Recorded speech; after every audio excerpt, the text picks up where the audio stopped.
You can call the owner-occupieds. You can call the pre-foreclosures. You can call the probates. You can call all of it. But what I did in the very beginning, I said, I want to personally go to... What's going on, y'all? This is Eric Cline here with another fire episode, bringing you just massive value on how to get to the deal the quickest. Like, I hear a lot of people say it took me 4 months, 5 months, 6 months to get my first contract. Well, what I want to do is I want to kill that thought process. We want to get to a deal as fast as humanly possible. 30 days or less, you should be able to get a contract, a house under contract at a price where you can make money on. Now, a lot of you may or may not have heard that in my first 12 months, I was able to do $2.6 million. $2.6 million in closed and funded deals. 118 contracts closed and funded. My first 12 months. How was I able to do that? Why can't you do that, right? Well, I'm going to let you in on a little secret. What I did before I ever picked up the phones is I wanted to analyze data. If I was going to get into the industry and I was going to be calling homeowners, trying to get them sell at a discount, who would be the low-hanging fruit? If I were to get you on the phone and have a conversation about selling your house, let me look at the circumstances, the time, who's occupying the house, and this is what I came to, my conclusion is, why not start with a family that doesn't actually own the house and live in the house? Think about that for a second. So what I did is I started looking at absentee owner data. And then I saw I could get niche with how much equity, how long they've owned the house, what is the year of the house. Now, I outsourced all of the cold calling. So I personally didn't actually do the cold calling. I outsourced that to a company called Run It Remote. They qualified the leads. They sent those leads to me.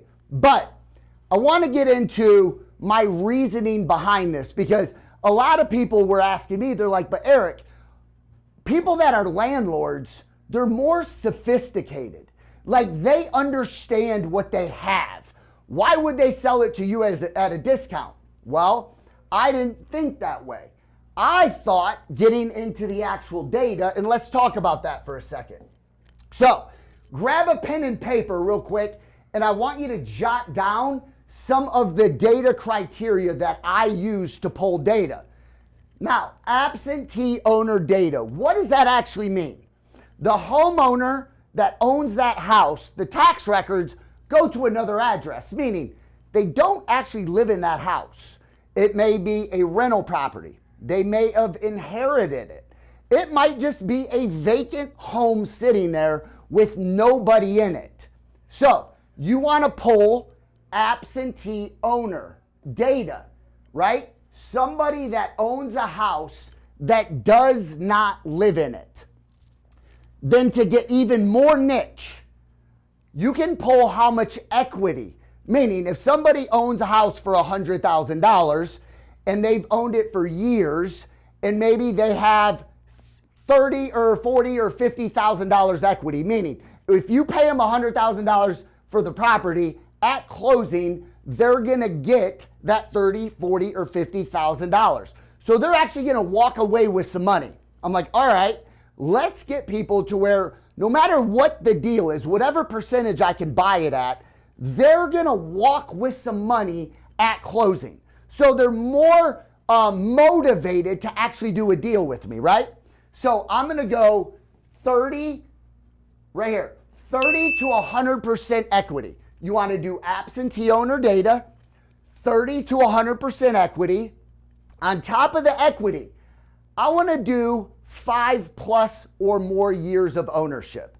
I don't want to get somebody that just moved into the house. More than likely, they don't have a lot of equity in it. So I want somebody that's actually owned that house for 5 or more years, right? Check the box. Then I'm going to go into, I can pull the year of the build. I went 2010 or older. Okay, 2010 or older. You start stacking these criterias, I promise you, you are getting closer and closer to motivation. Now again, there are deals in owner-occupied homes. There are deals in the pre-foreclosures, all of that stuff. But what I wanted to do is just get laser focused, call one data set and see what kind of results I could get with that. So I go absentee owner, 30 to 100% equity, 5+ or more years of ownership, 2010 or older. Then I'm going to exclude, meaning get rid of. I don't want these leads. I want absentee owner leads or data where it's not exclude LLC or trustee owned properties. What do I mean by that? The home is in my personal name.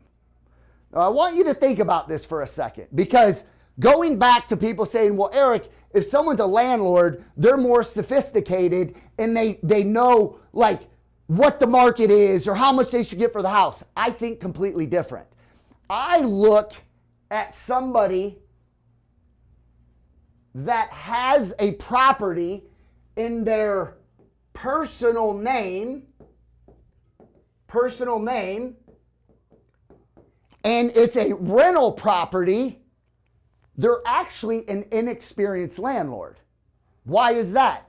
If the tenant slips, falls, something happens to one of their kids, that landlord is 100% responsible for what happens. The tenant can actually sue them personally. If it's in an LLC or a trust, it's protected. The landlord is actually protected from any of the liability. Does that make sense? Yes. So, if I'm going after all of this right here, I've talked to enough of these people now after doing over 450 transactions. I know this person right here, an absentee owner, 30 to 100% equity, 5+ years or more of ownership, has a tenant in there. This is where I really started like, holy shit, this data right here is super motivated. Money can be the motivator for this person because of all the things I can stack up in a conversation. I want to go over a couple things with you now. If you talk to enough of these leads, you're going to realize the tenant is on a month-to-month lease, right? Month-to-month lease, meaning if you can get the homeowner a number that makes sense, it's really easy to get this person to move out. They're on a month-to-month lease. There really is no contract in place. It's easy because they're more than likely paying below market rent. Now, I'm not going to tell the homeowner, the landlord, that they're getting below market rent, but as I'm going through my pitch, I ask qualifying questions. I'm doing my fact find. I'm finding out the relationship between the tenant and the landlord. 9 times out of 10, the relationship is not all that great. A lot of people think being a landlord is sexy. It's not. 50% or more of the time, these rental properties become liabilities. A lot of these landlords are in the red on the property. They're not actually making money. Because if somebody has 1 or 2 rental properties, think about this. A AC goes bad, a roof goes bad, a tenant gets in there, they destroy the place. That landlord has to go back in, get the place rent ready. It freaking wipes out all the rent that they had accumulated over the last 1, 2, 3 years. You know, a rental property that's paying somebody on a cash flow $500 a month, that's only $6,000 a month that they're actually making. Dude, 1 AC unit wipes that out for the year. 1 roof, that's a 1.5 years worth of rent. Somebody goes in there and trashes a place. Dude, that's 15 to 20 grand just to go in there and do a lipstick remodel.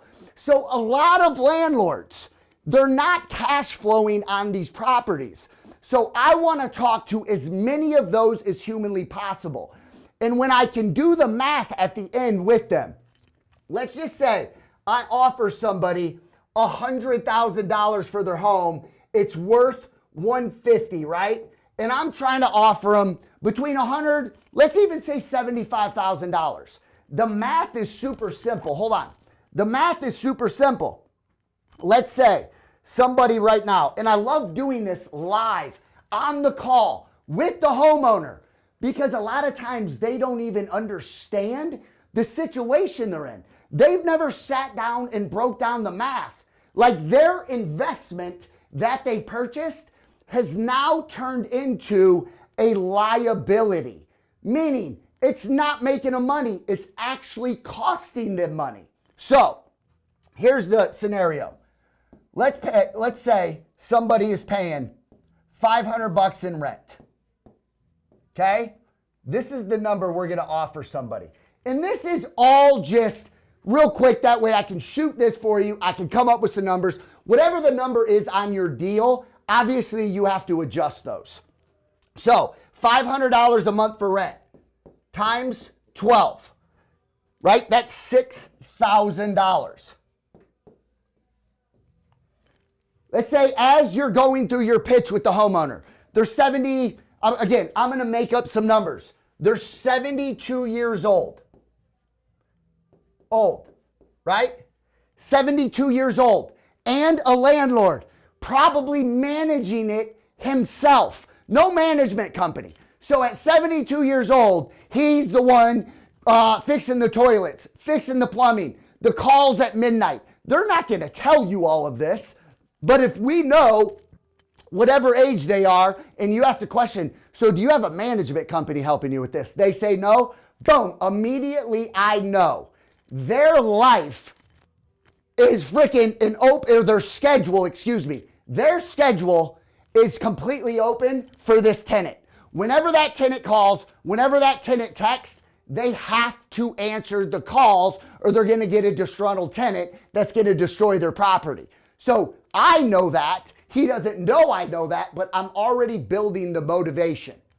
So let's go back to $500 a month, 12 months, that's $6,000. $6,000 is not going to change anybody's life. A year, think about that, for a year. $500 a month, it's good cash flow money, mailbox money, but is it really moving the needle on what somebody can do? No, it's not. So if I offer $100,000, knowing the person that's getting $500, the rent rates in the area actually tell me he can get $1,500. Now you're probably thinking, why would somebody only get $500 for rent? A lot of these landlords are inexperienced. They'll put a tenant in there and they never raise the rent on them because they're afraid they're going to leave. They're literally afraid that person will leave their house and then they're going to have to go find another tenant. And they're gambling on who they put into the house.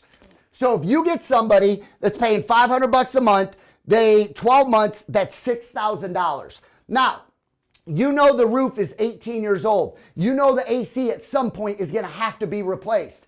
You know if that tenant leaves and they've been in there for 12 years, he's going to have to go in there and do a lipstick, at least a facelift on the property to get somebody else in there to rent it.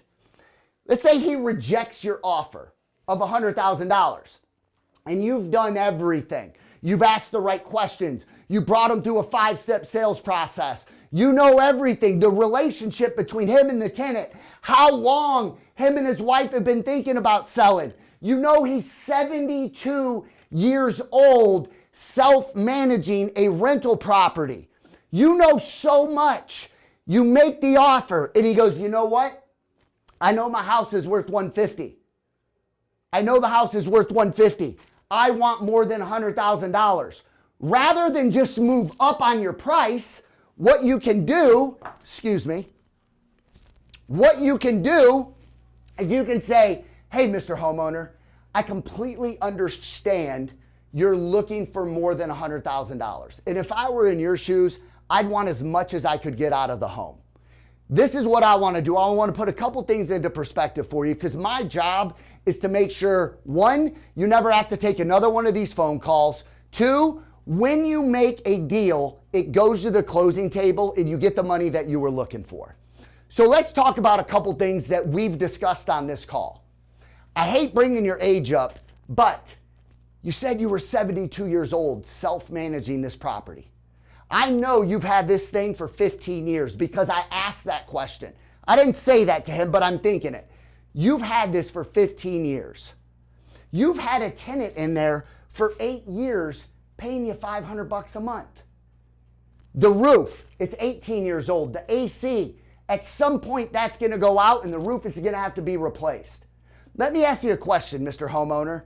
When that tenant moves out, because eventually they will, are you going to have to go in there and do anything to the home? Clean the carpet, replace the carpet, paint the walls? The answer 10 times out of 10 is going to be yes. So you can start adding that up with the homeowner. So listen, I understand you want more than $100,000. Right now you're getting $6,000 best case scenario, and that's not even taking out taxes and insurance. God forbid that roof has to be replaced next year.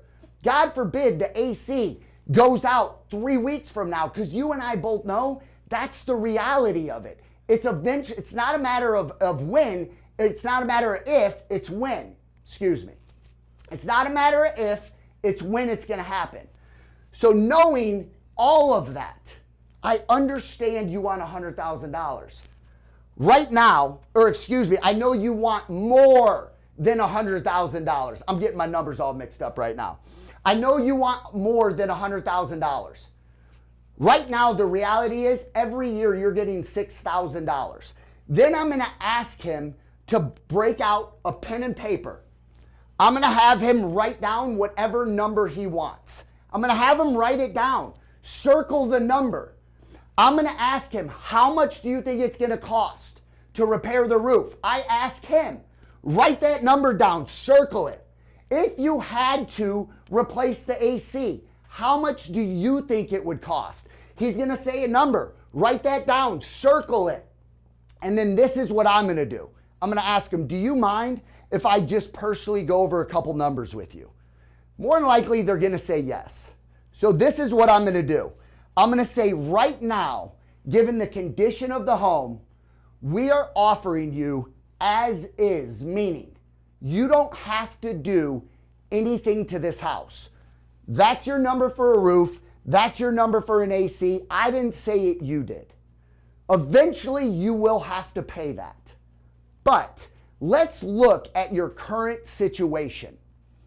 We've offered you $100,000 as is.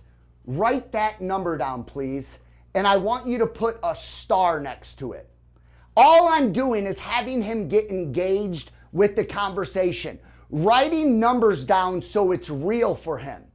Then I'm going to say, $6,000 is what you get today, right now, currently, $500 a month. If we offer you $100,000, that's what you're going to walk away with at closing, clear and free. I want you to put something into perspective, Mr. Homeowner. Let's do $100,000. And I would ask them to break out their calculator. Get your phone, put $100,000 in it. And then I want you to divide that by $6,000. And I want you to hit enter or equal.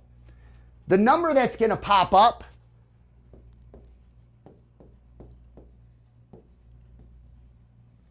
it's going to take you 16 years to get $100,000. That's saying that tenant never moves out. That's saying you never have to replace that roof. You never have to replace the AC. You don't have to put another dollar into this house. It's going to take you a total of 16 years. Now, you told me you were 72 years old. You won't see that money until you're 88 years old. 88. You want to be able to enjoy this. At 72, the last thing you want to deal with is tenants, toilets, vacancies, rehabbing houses. You've been on the phone with me for a matter of almost 45 minutes to an hour. I know, Mr. Homeowner, you didn't stay on the phone with me this long because you're not interested in selling the house. I understand you want more than $100,000. But right now, let me ask you this. When is the last time you've had $100,000 in your checking or savings account that you can do whatever you want with? Maybe go on a vacation, maybe enjoy the rest of your years. When's the last time you've had that? I'm going to shut up. There's a question mark. I let him answer. So, absentee owner data. Again, you can call the owner occupieds. You can call the pre-foreclosures. You can call the probates. You can call all of it.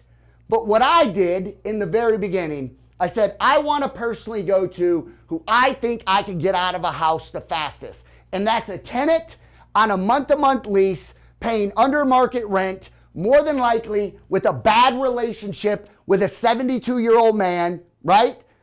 It's easier to push them out to get a homeowner out that has his wife, kids, dogs. The kids are in a school. They love where they're at. Now they have to go find another house, another school zone, probably a higher interest rate than what they're locked into.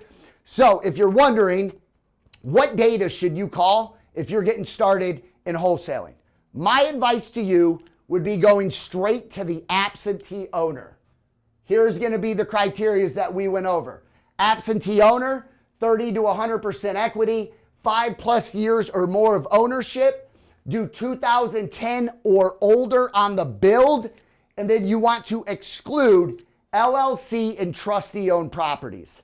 This data set mixed with my 5-step sales process is what generated us $2.6 million, netting 58% of that, which is $1.5 million net in my first 12 months. Quit questioning what you should do. What you ultimately have to do is take action, pick up the phone, and start dialing. Whatever data, but I can tell you this data right here works. Until next time, y'all. Hey, what's going on? I want to congratulate you for making it to the end. What does that mean? You're in the 1% club. No one else stuck around. You did. What I want you to do is subscribe. More importantly, comment below. That way I know exactly who you are and we can get to know one another. Every single week, by you turning your notifications on, you're not going to miss the sales training that's going to keep you in this 1% club. Comment below, subscribe. I'm going to see you in the next video. Let's continue to refuse to lose.